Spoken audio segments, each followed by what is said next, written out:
ever met someone who remains unshaken, no matter what happens around them? While others explode in anger, they stand firm.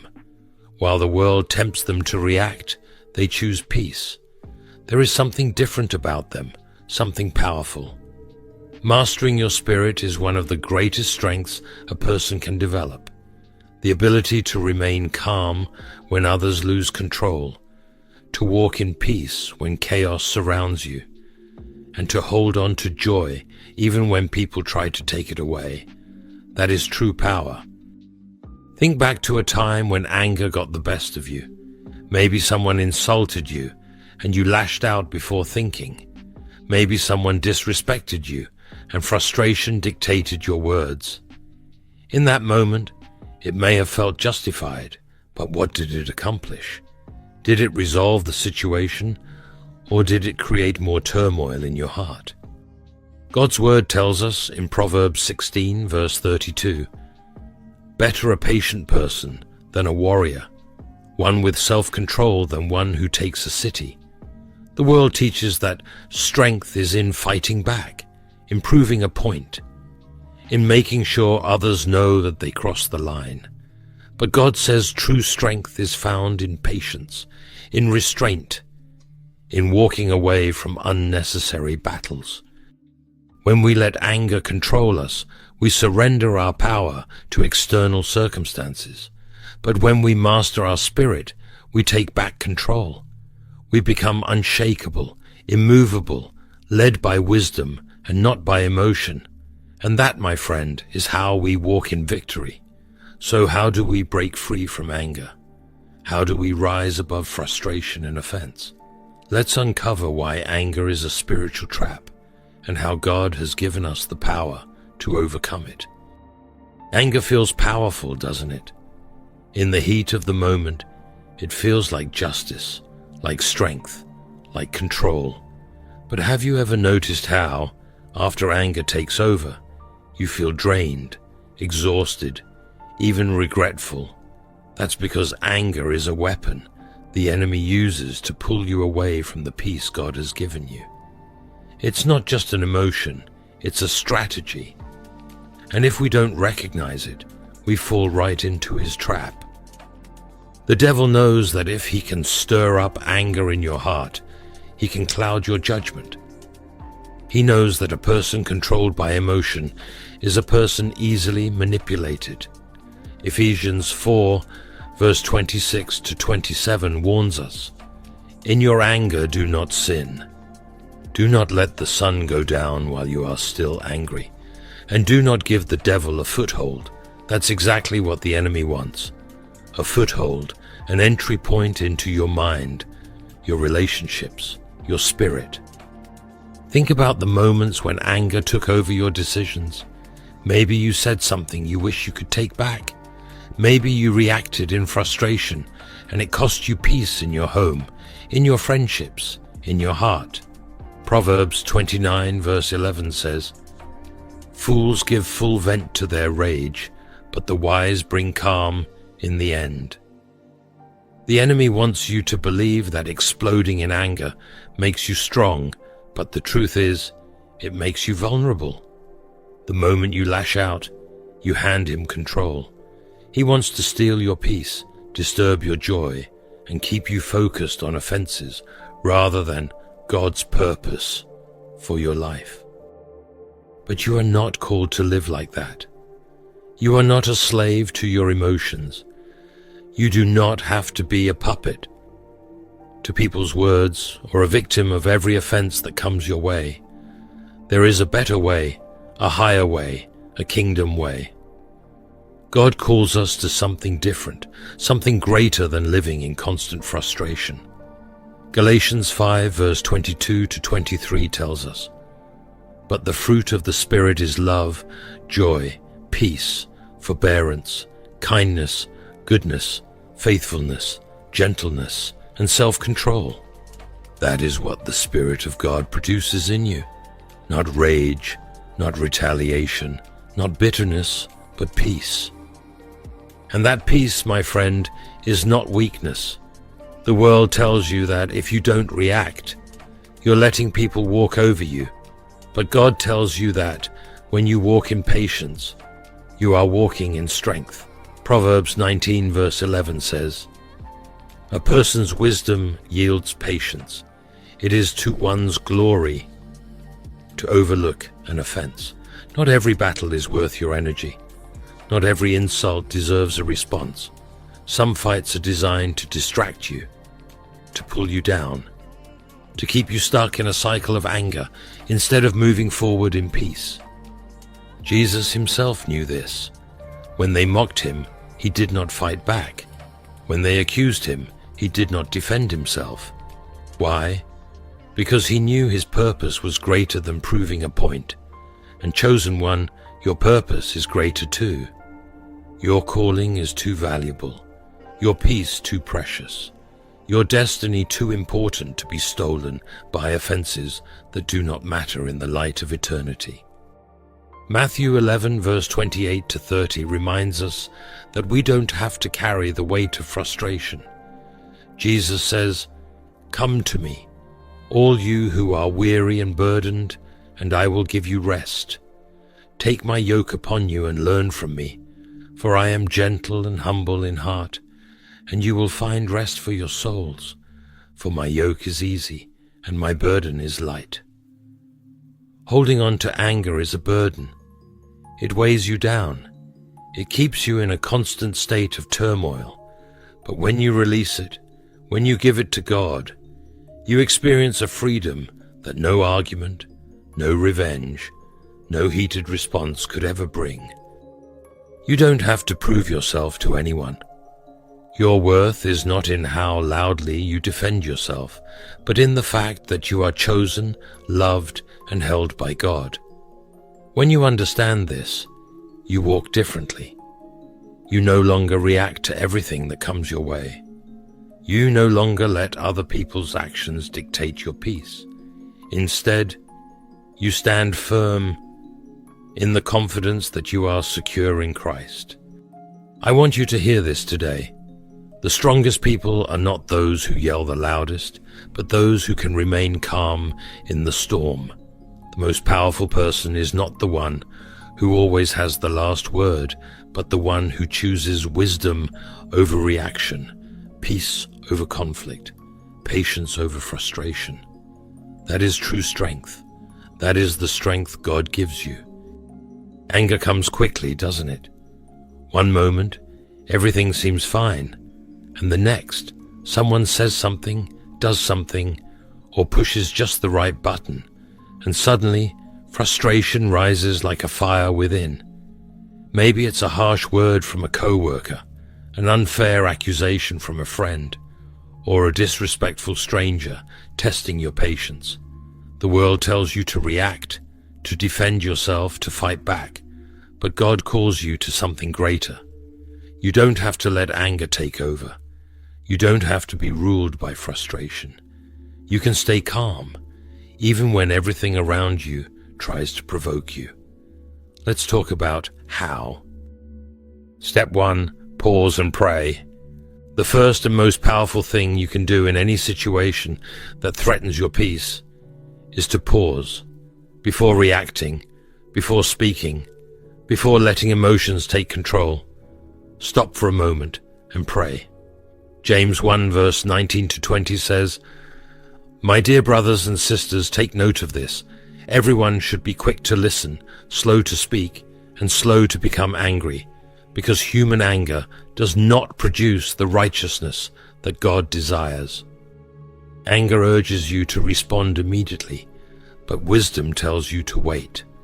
Taking a deep breath and turning to God in that moment gives him space to work in your heart. It allows you to shift from reacting in the flesh to responding in the spirit. Have you ever said something in the heat of the moment that you later regretted? Have you ever let frustration drive your actions only to realize later that the situation didn't deserve that level of energy? When you pause and pray, you take back control. You give yourself the chance to align with God's will rather than being driven by impulse. I want you to try something. The next time you feel anger rising, whisper, "God, I trust you more than my emotions." See what happens when you invite him into that moment. Step 2. Remember who fights for you. We live in a world that tells us we have to defend ourselves at all costs. If someone insults you, insult them back. If someone disrespects you, put them in their place. But God's word tells us something different. Exodus 14 verse 14 says, "The Lord will fight for you. You need only to be still." Think about Moses standing before the Red Sea. The Israelites were trapped. Behind them, Pharaoh's army was closing in. In front of them, nothing but an impossible barrier of water. They panicked, just as we do when we feel attacked. But Moses didn't try to fight the Egyptians himself. He didn't waste time arguing with the fearful people around him. He stood in faith and let God fight the battle.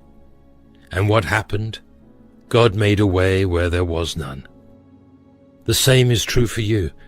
You don't have to engage in every battle. You don't have to prove your worth or fight for justice in your own strength. God sees everything. He knows the injustices done against you, and he is more than capable of handling them. When you trust him to fight for you, you can walk in peace, knowing that no insult, no attack, no mistreatment can shake who you are in him. Step 3. Shift your perspective.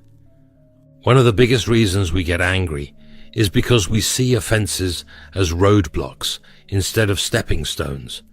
But what if I told you that even the worst situations could be part of God's greater plan for your life? Genesis 50 verse 20 tells us how Joseph, after years of betrayal, false accusations, and imprisonment, looked his brothers in the eye and said, "You intended to harm me, but God intended it for good, to accomplish what is now being done, the saving of many lives."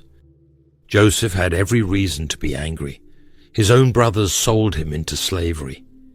He was falsely accused and thrown into prison for something he didn't do. If anyone had the right to hold on to bitterness, it was him. But instead he saw the bigger picture. He realized that what others meant for evil, God used for good. What if the things that are testing your patience right now are actually preparing you for something greater? What if that difficult person at work is teaching you endurance? What if that unfair situation is strengthening your faith? What if what seems like an offense today is actually shaping you into the person God has called you to be? The next time someone tests your patience, instead of asking, "Why is this happening?" try asking, "God, what are you teaching me?"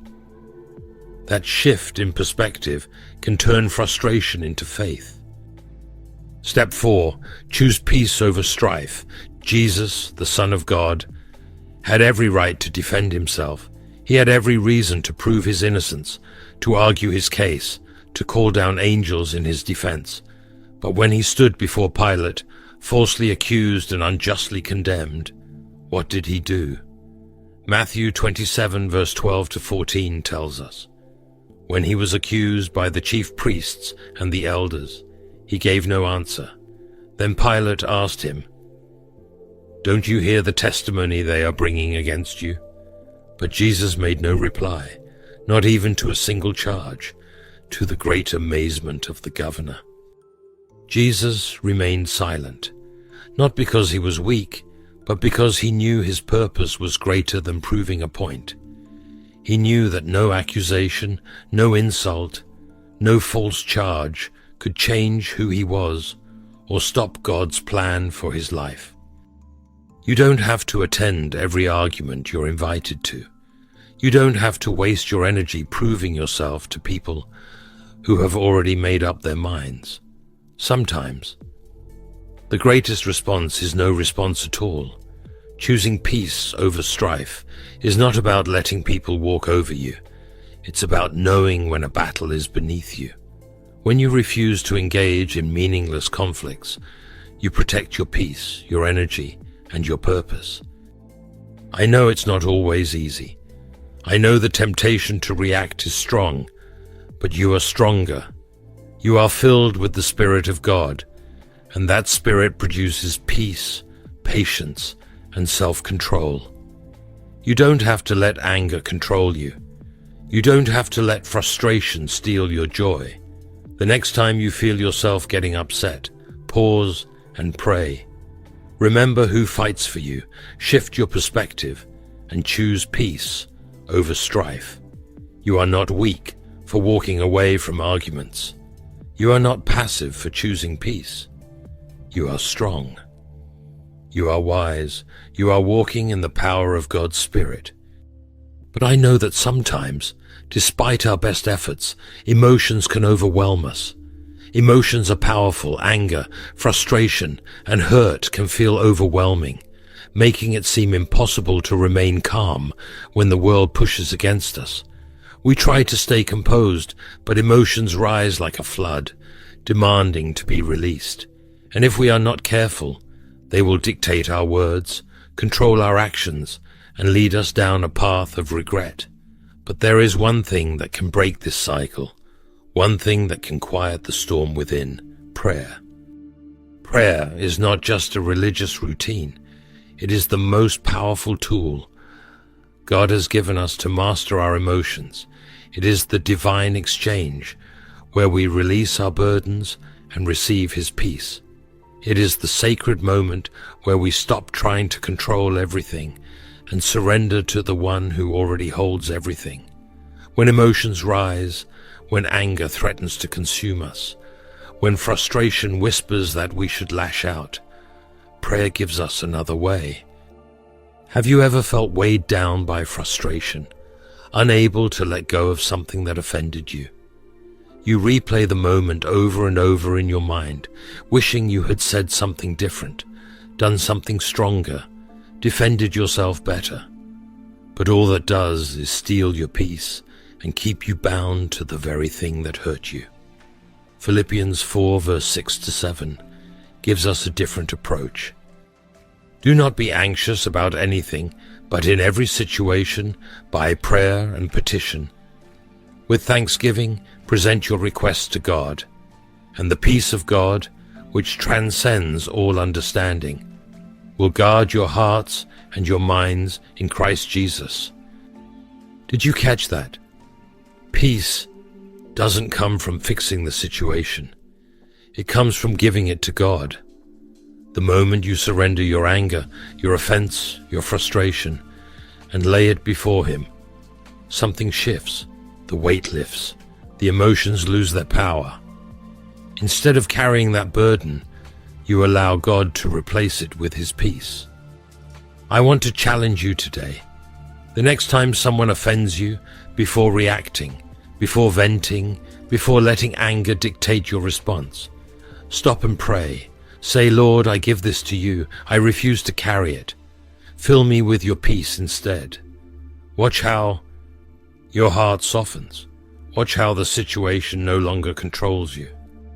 One of the greatest examples of overcoming emotions through prayer was demonstrated by Jesus Himself.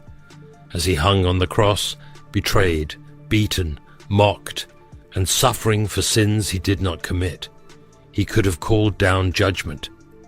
He could have condemned those who nailed Him to that tree. But instead He prayed. Luke 23 verse 34 tells us His words, "Father, forgive them, for they do not know what they are doing." Think about that for a moment. Jesus prayed for the very people who hurt Him. He chose grace over retaliation. He responded to hate with love.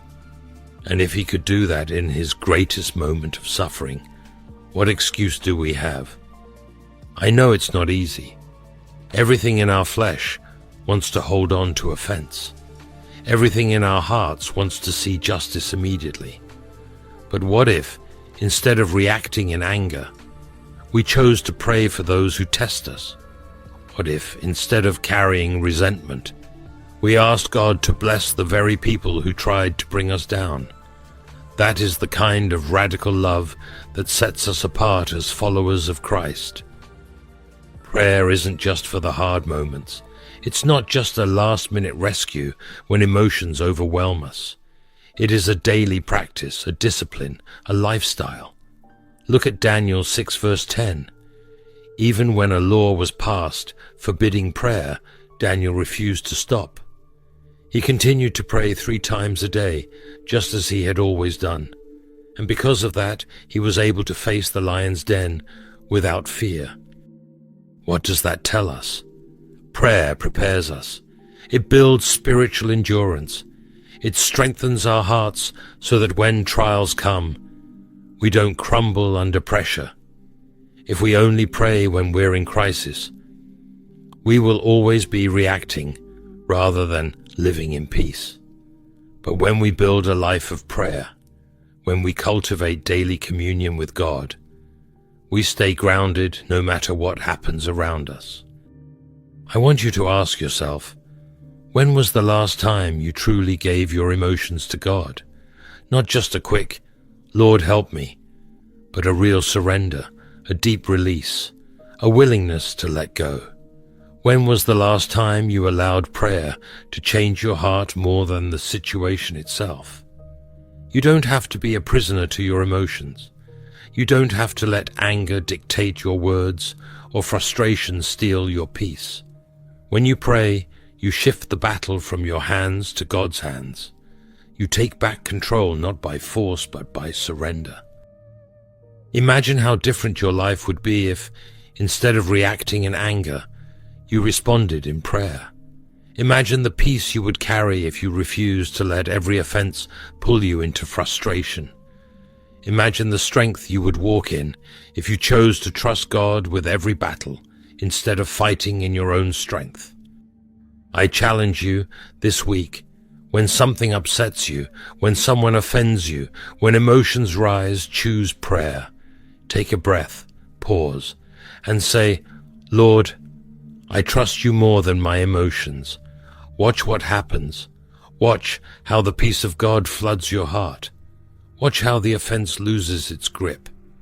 Prayer is not just about changing situations. It's about changing you. Prayer aligns our hearts with God.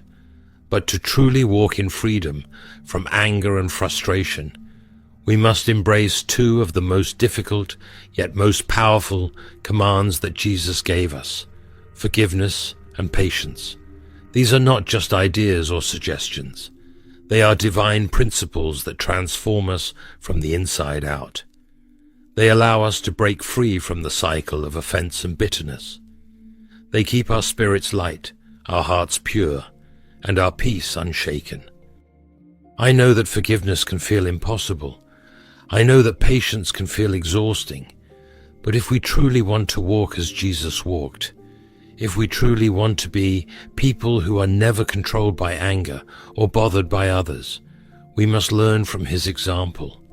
One of the clearest teachings Jesus gave on forgiveness is found in Matthew 18 verse 21 to 35, where Peter asked him, "Lord, how many times shall I forgive my brother or sister who sins against me?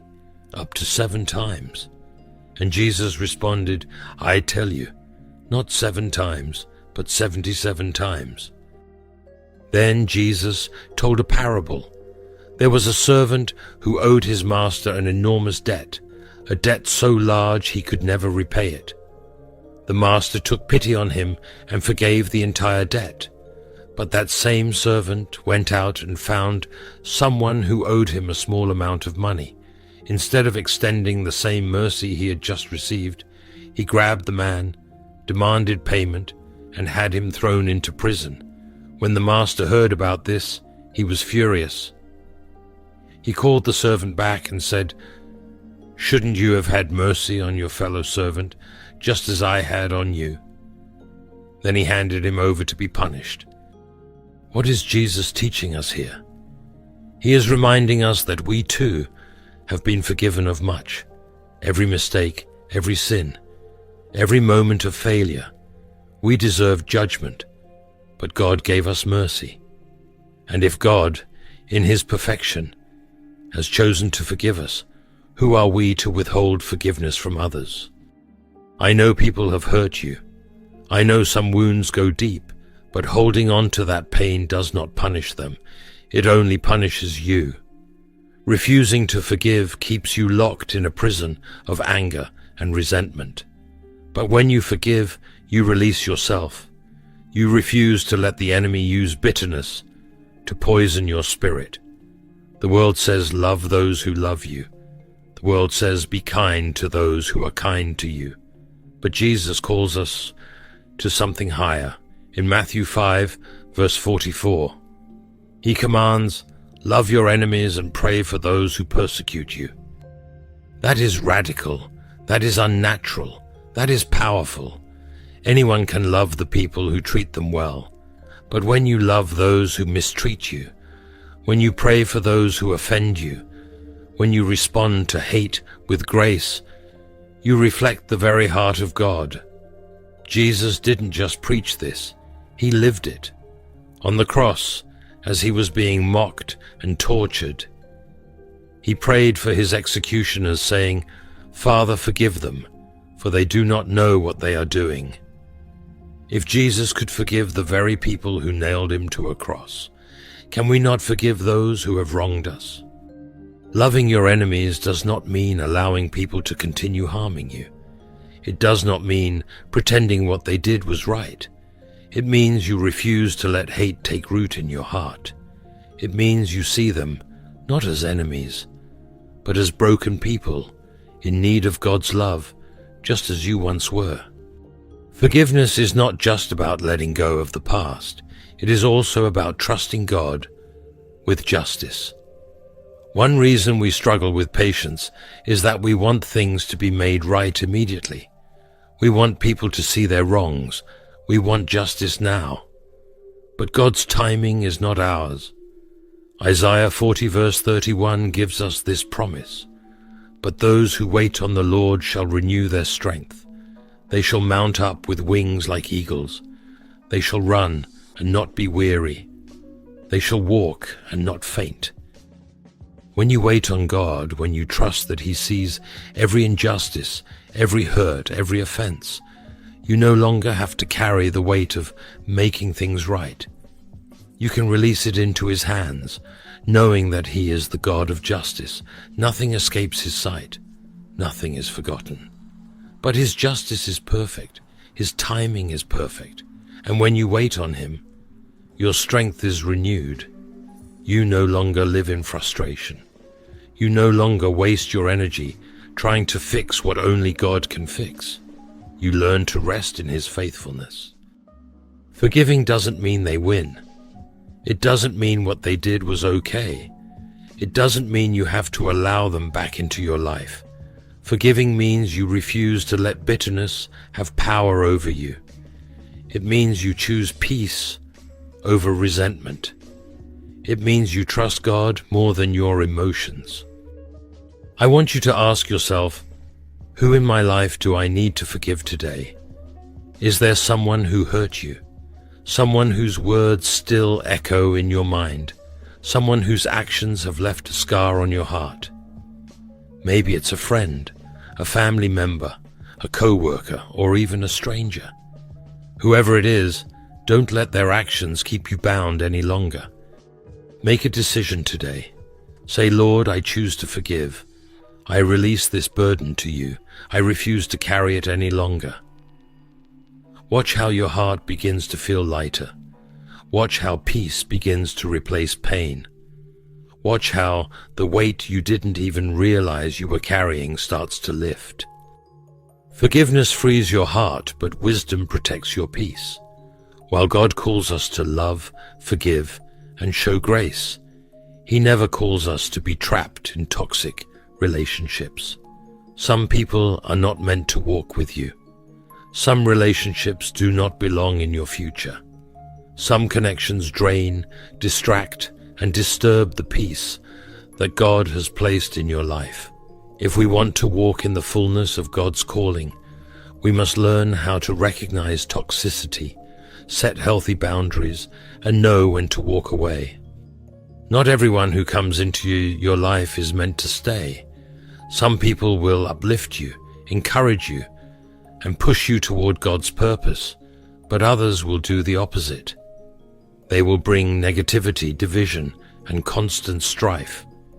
They will try to stir up drama, speak doubt into your dreams, and keep you bound in cycles of frustration.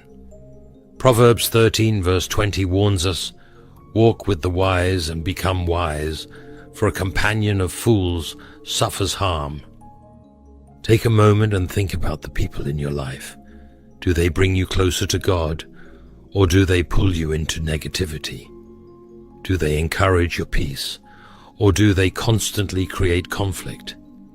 You cannot surround yourself with people who are controlled by anger, gossip, and drama, and expect to live in peace. This is not about judging people harshly. It is about recognizing who has access to your spirit. If you constantly feel exhausted, discouraged, or drained after being around someone, that is a sign. You must protect your peace, because not everyone has good intentions, and not everyone deserves a place in your inner circle. Some people believe that being a Christian means allowing others to mistreat you, but that is not true. Even Jesus, who is the ultimate example of love, knew when to walk away. Luke 4 verse 28 to 30 tells us about a time when people in his own hometown rejected him. Instead of staying and trying to convince them, he walked away. There were other times when the Pharisees tried to trap him in arguments, but instead of engaging in endless debates, he simply left. Jesus understood that his mission was greater than proving a point or forcing people to change, and the same is true for you. Your time, your energy, your calling, they are too valuable to waste on people who refuse to change, who constantly bring conflict, who pull you away from peace. Walking away is not weakness, it is wisdom. It is recognizing that not every battle is worth fighting. Not every argument deserves your attention, and not every relationship is meant to continue. Many people struggle with boundaries because they confuse them with unforgiveness. But setting boundaries does not mean you hold on to resentment. It means you guard your heart as God commands. Proverbs 4 verse 23 says, "Above all else, guard your heart, for everything you do flows from it." That means you get to choose what you allow into your spirit. You get to decide who has access to your peace. You can love someone from a distance. You can forgive them without giving them the power to continue hurting you. You do not have to engage with every person who tries to provoke you. You do not have to be available to every person who drains you. If someone constantly brings negativity, you can limit your time with them. If someone disrespects you, you can create space.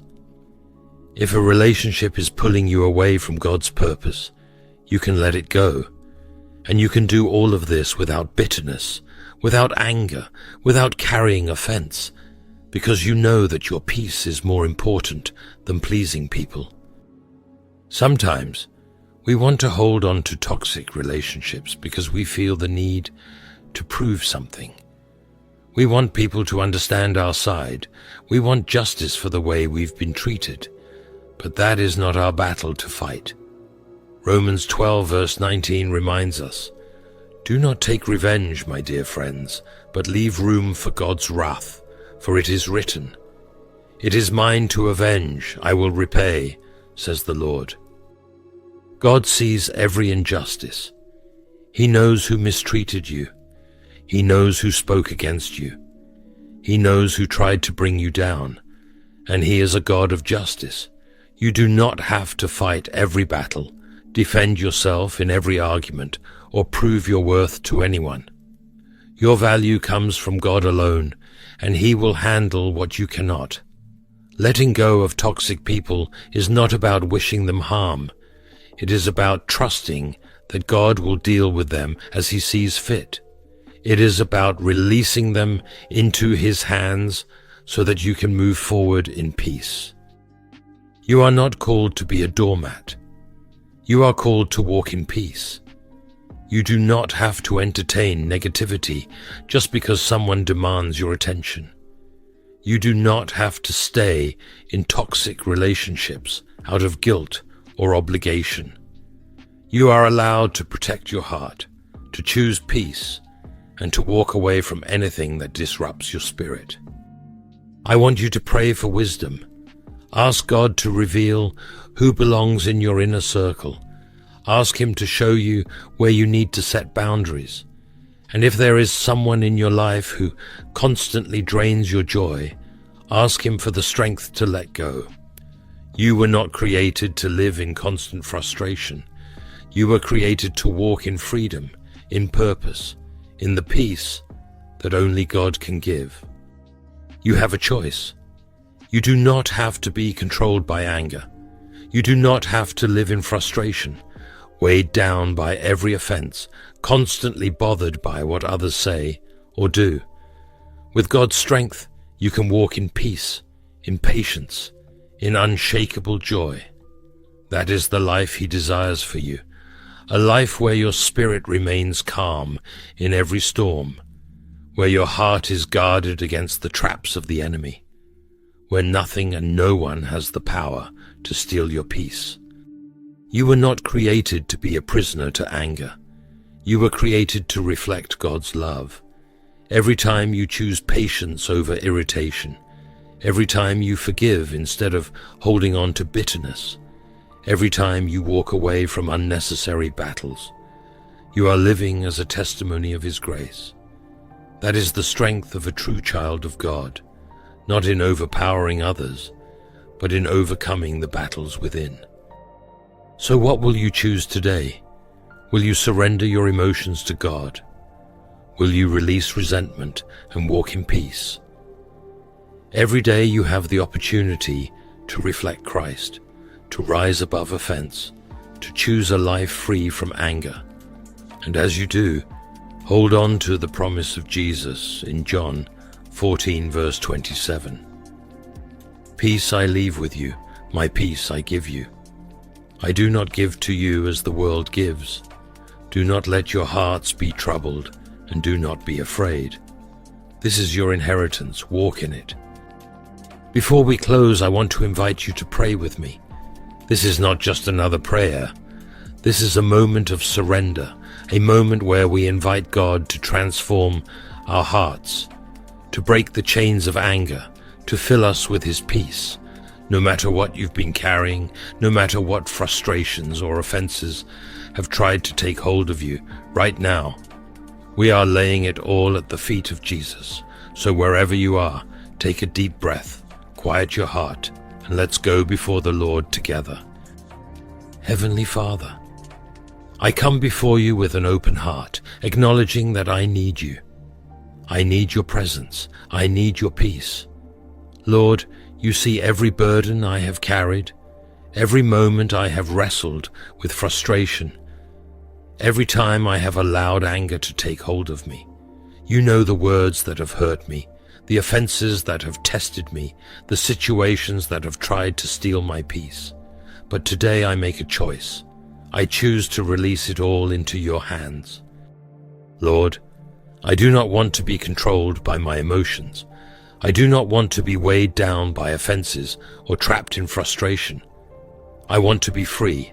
I want to walk in the peace that only you can give. So I ask you right now to take everything in me that does not reflect you. Take the anger, the resentment, the impatience.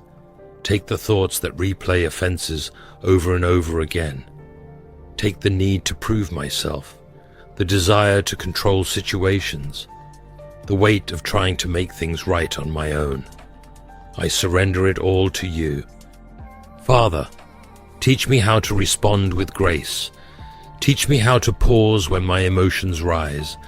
Teach me how to seek you before I speak, to listen before I react, to reflect your love in every situation. When frustration tries to creep in, remind me that you are my strength. When anger tries to take over, remind me that you are my peace. When offense comes my way, remind me that my worth is not found in the opinions or actions of others, but in who I am in you. Lord, I also ask for wisdom.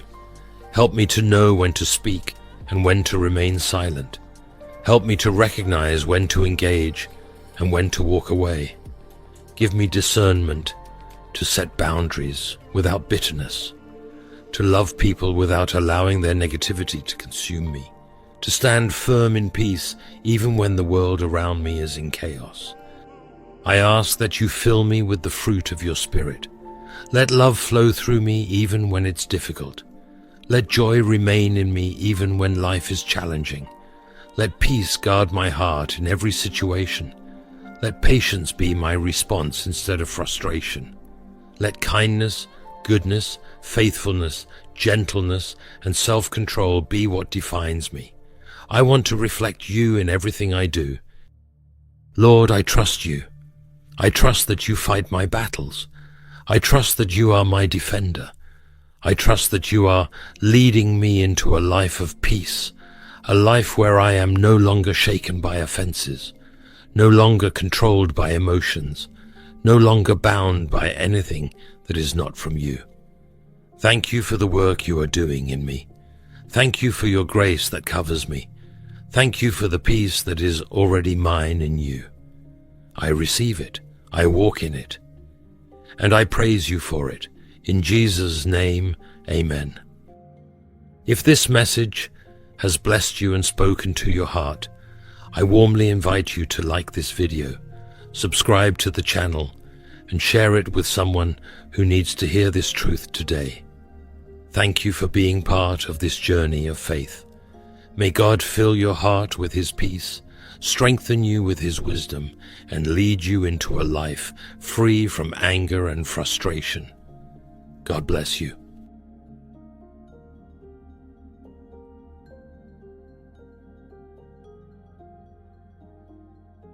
Have you ever fought so hard to keep someone in your life, only to feel like the more you held on, the more everything fell apart? You prayed, you tried, you sacrificed, believing that if you just gave it more time, more effort, things would change. But instead, the pain kept growing, the distance kept widening, and no matter what you did, something inside you told you this wasn't right. Relationships are one of life's greatest gifts, filling our hearts with joy, love, and deep connection. But when God has a different plan, when He sees what you cannot see, He will intervene. And sometimes that intervention feels like heartbreak. You see, when a relationship is not aligned with God's will, it doesn't matter how much effort you put into it. God will not bless what He did not ordain. Accepting this truth is difficult, especially when you've invested so much into someone. Letting go feels like failure. It feels unfair. But what if I told you that the very thing you see as a loss is actually your deliverance? That what feels like rejection is God's way of making room for something far greater. When God does not want you to continue in a relationship, He will send signs, clear, undeniable, and sometimes painful signs, to wake you up. In today's video, we will explore 7 powerful signs that show God doesn't want you with someone. Before we begin, please take a moment to support this message by clicking like, subscribing, and commenting Amen. Your support spreads God's truth and brings His love to those who need it most. Now let's start with sign 1. God allows them to hurt you. In life, there are moments when we encounter people who wound us deeply. People we trusted, people we loved, people we gave our hearts to, only to receive betrayal, coldness, and unkindness in return. And the question that haunts us is, why would God let this happen? C.S. Lewis once wrote, God whispers to us in our pleasures, speaks in our conscience, but shouts in our pain. It is His megaphone to rouse a deaf world. Sometimes Pain is the only way God can get your attention. He allows the wounds to open your eyes, to show you the truth that you were unwilling to see. Imagine a potter shaping a masterpiece, carefully molding every detail. But then he notices something: hidden cracks, invisible flaws in the clay. If left unchecked, those cracks will destroy the entire creation. So he breaks it down and starts over, refining it until it is strong and whole. That's what God does with us.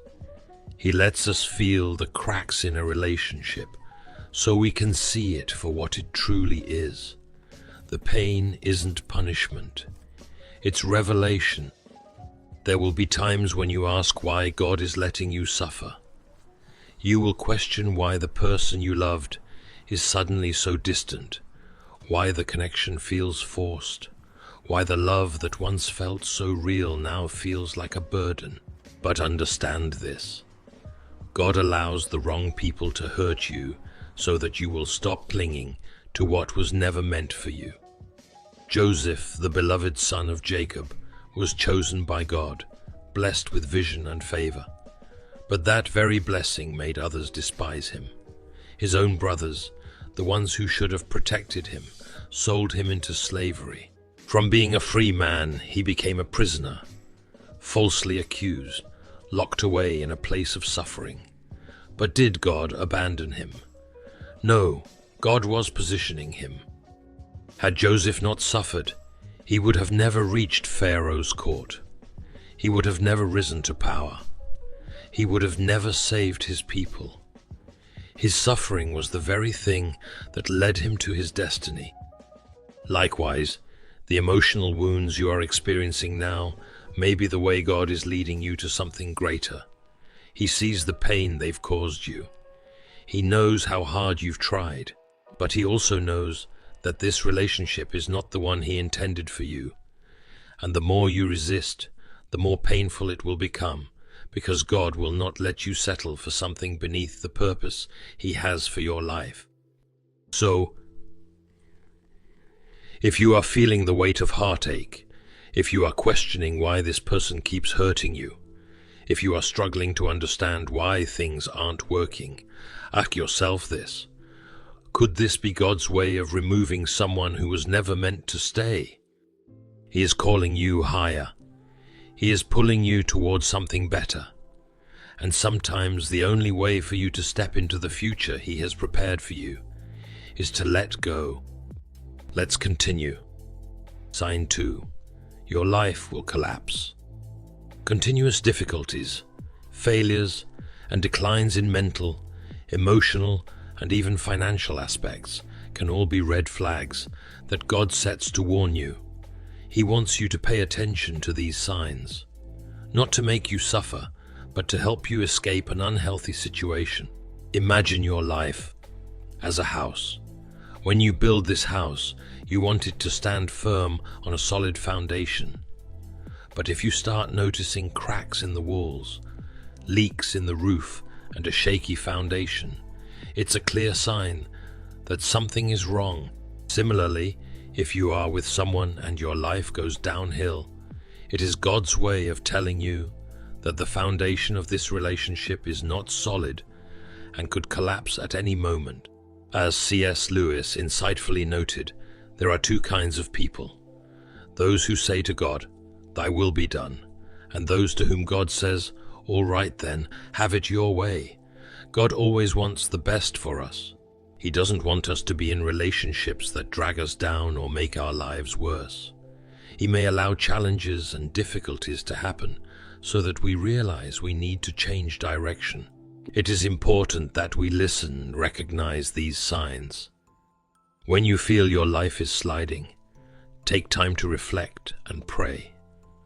Ask God if this relationship is the cause of the difficulties you are experiencing. Open your heart to recognize the truth, even if it may be painful. God always has a better plan for you, and sometimes stepping away from an unhealthy relationship is the first step to moving toward a new life filled with blessings.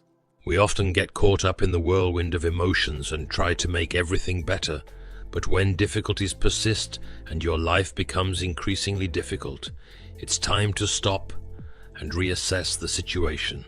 Do not be afraid to let go of an unhealthy relationship. Listen, trust, and follow his guidance. You will see that, after the trials and difficulties, a new life full of blessings and joy awaits you. Sign 3. Lack of fear of God. One of the most noticeable signs that God doesn't want you to be with someone is when they lack the fear of God. This is not just a matter of faith, but also a sign of disrespect towards the great Creator.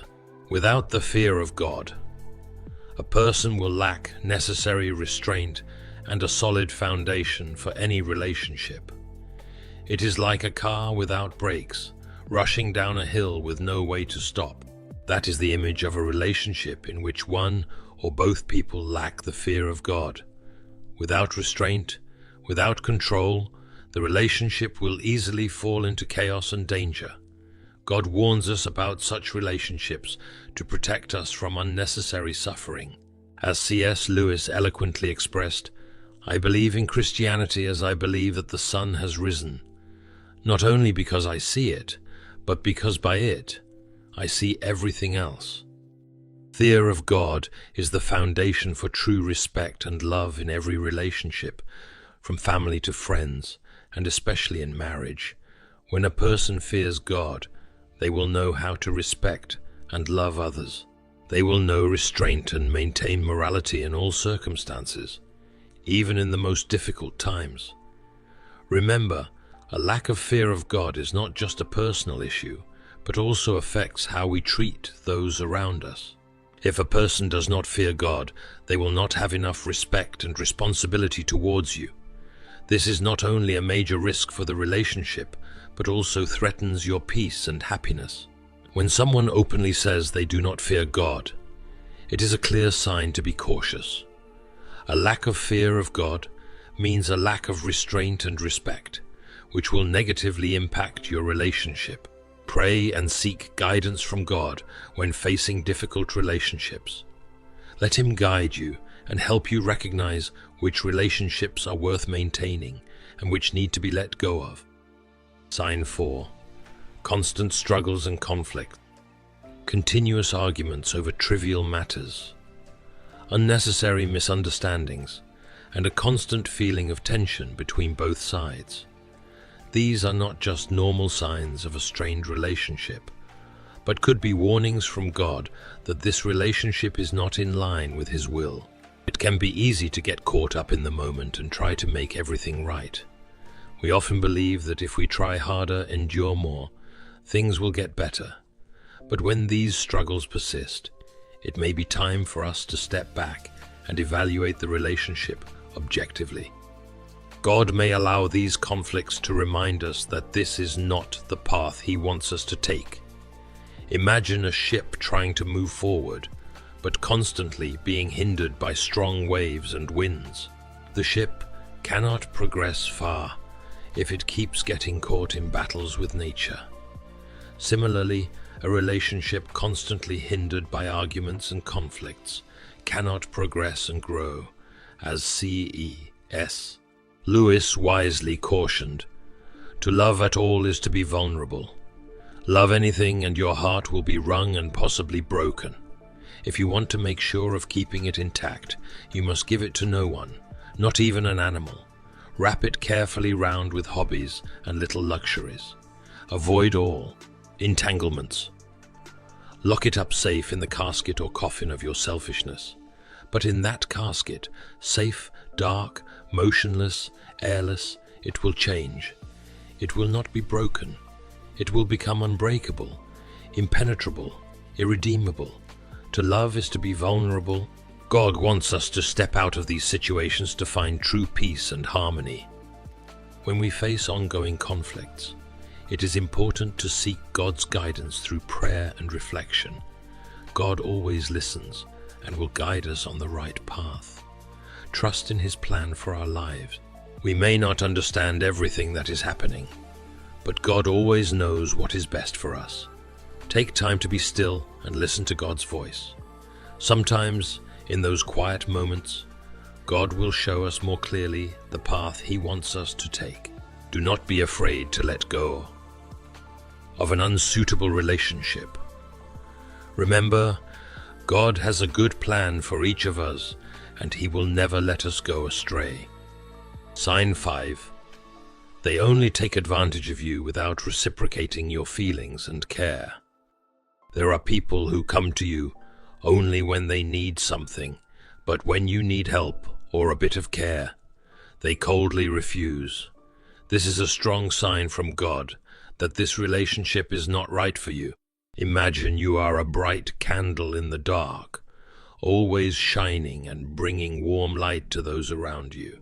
But if someone only comes to you when they need your light, and when they no longer need it, they leave you alone in the dark, it is a clear sign that they are only taking advantage of you. God does not want you to live in such a relationship where your feelings and care are not genuinely reciprocated. God, in His infinite wisdom, sometimes allows us to experience rejection to protect us from greater harm. Rejection may break your heart, but it is God's way of protecting you from unhealthy relationships.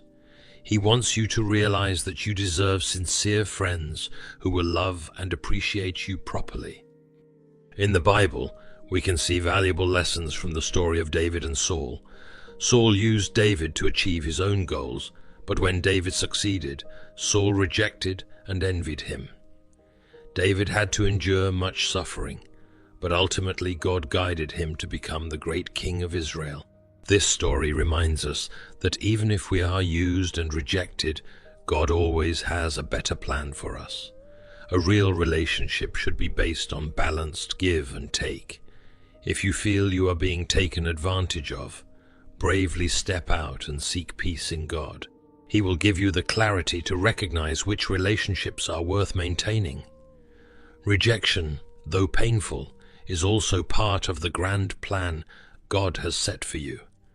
Trust that after the hurt and pain, God will open new doors of blessings and joy for you.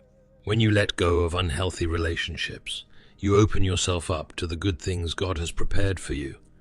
Always remember that you deserve real love and respect.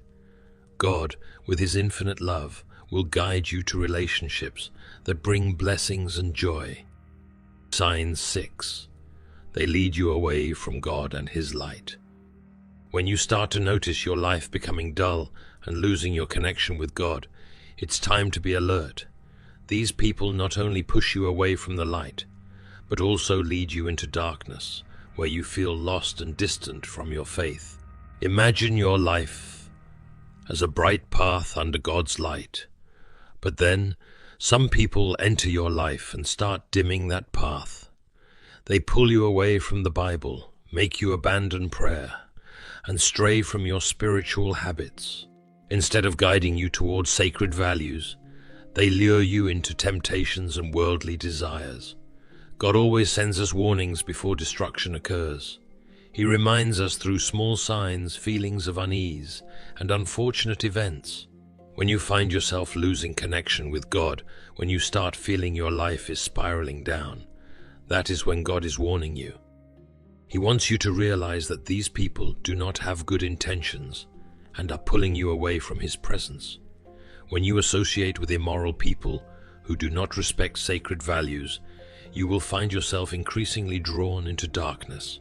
They make you forget to pray, neglect fasting, and gradually weaken your spirit. Imagine you are a lamp, and these people are strong winds, constantly blowing out your light. God wants you to live in His light, nurtured by faith and love. When you get involved in unhealthy relationships, you will lose peace, lose faith, and feel your life becoming chaotic. This is a clear sign that these people are pulling you away from God. Look at the lives of the holy people in the Bible. They always kept their faith, not letting temptations and enemies pull them away from God's presence. Remember the story of Daniel in the lion's den. Despite being threatened and endangered, Daniel kept his faith in God and he protected him from all dangers. God will always be with you, but you need to keep your faith and not let untrustworthy people lead you away from him. Sign 7. Through dreams and vision. God often communicates his will to us through dreams and visions. In moments when personal desires and passions can cloud our judgment, he brings gentle and meaningful warnings. Remember the story in the Bible about Abimelech. God appeared to him in a dream to warn him about taking Sarah, Abraham's wife. Through this intervention, he prevented a great mistake and protected Abimelech from severe consequences. This illustrates how God always cares and is willing to intervene to protect us from harmful relationships. However, God also respects our free will. He does not force, but provides us with the wisdom and necessary information to make wise decisions ourselves. He is like a loving father, always ready to guide but never forcing his children down a specific path. When you receive a dream or vision, it could be a message from God. Take time to reflect and pray, asking God what he wants to convey to you through those images. These dreams may carry warnings about unhealthy relationships, signs that are hard to see with the naked eye. Through this, God shows us the right path and steers us away from dangers. Rejection or warnings through dreams are not punishments, but God's way of protecting and loving us. He wants us to live in peace and happiness, and sometimes that means we must let go of unhealthy relationships. Treasure dreams and visions as precious gifts from God. It is his way of communicating and guiding us on the right path. God always has a good plan for you, and he will lead you to a life full of blessings and happiness. Dear friends, our journey today has opened a new perspective on the signs God sends to remind us of unhealthy relationships. But remember, life is not a straight path. Sometimes the twists and turns are where we find the priceless treasures of faith and growth. Imagine you are walking on a flower-filled path, each step marked by God's love and protection. Every sign he sends is a bright flower, reminding us of his presence in every moment. Do not fear letting go of what is not right. Walk courageously, believing that ahead is a new horizon where God has prepared the best for you. We cannot control everything, but we can choose how to react. Choose faith over fear, love over hate, and truth over falsehood. Let God's teachings permeate your soul, guiding you in every decision and action. Let us pray. Heavenly Father, our refuge and strength, we come before you with hearts weighed down by the pain of letting go. We have fought, we have pleaded, we have sacrificed, believing that if we held on just a little longer, things would change.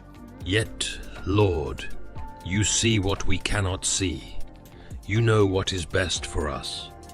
And when you remove someone from our lives, it is not to break us, but to lead us into your greater purpose. Father, we surrender our brokenness to you. When relationships fall apart, when love turns cold, when trust is shattered, remind us that you are still in control. Teach us not to chase after what you have released, not to cling to what was never meant to stay. Instead, give us the strength to walk boldly in faith, knowing that your plans are always greater than our own. Lord, for every heart that is hurting right now, for every soul struggling to understand why things didn't work out, we ask for your peace that surpasses all understanding. We ask for clarity in the midst of confusion, hope in the face of loss, and the courage to step forward into the new beginnings you have prepared. Father, if this pain is a lesson, let us learn. If this separation is protection, let us trust. And if this ending is the start of something greater, let us embrace it with unwavering faith. May we not resist your will, but instead align ourselves with your divine purpose. We declare today that we will no longer chase after what you have closed. We will no longer fight for what you have not ordained. We will no longer settle for less than the love and purpose you desire for us. Thank you, Lord, for always guiding us, even when it hurts. Thank you for pruning us, shaping us, and preparing us for the blessings to come. We release our burdens to you and rest in the assurance that your ways are always higher, your plans always perfect. In Jesus' name we pray. Amen.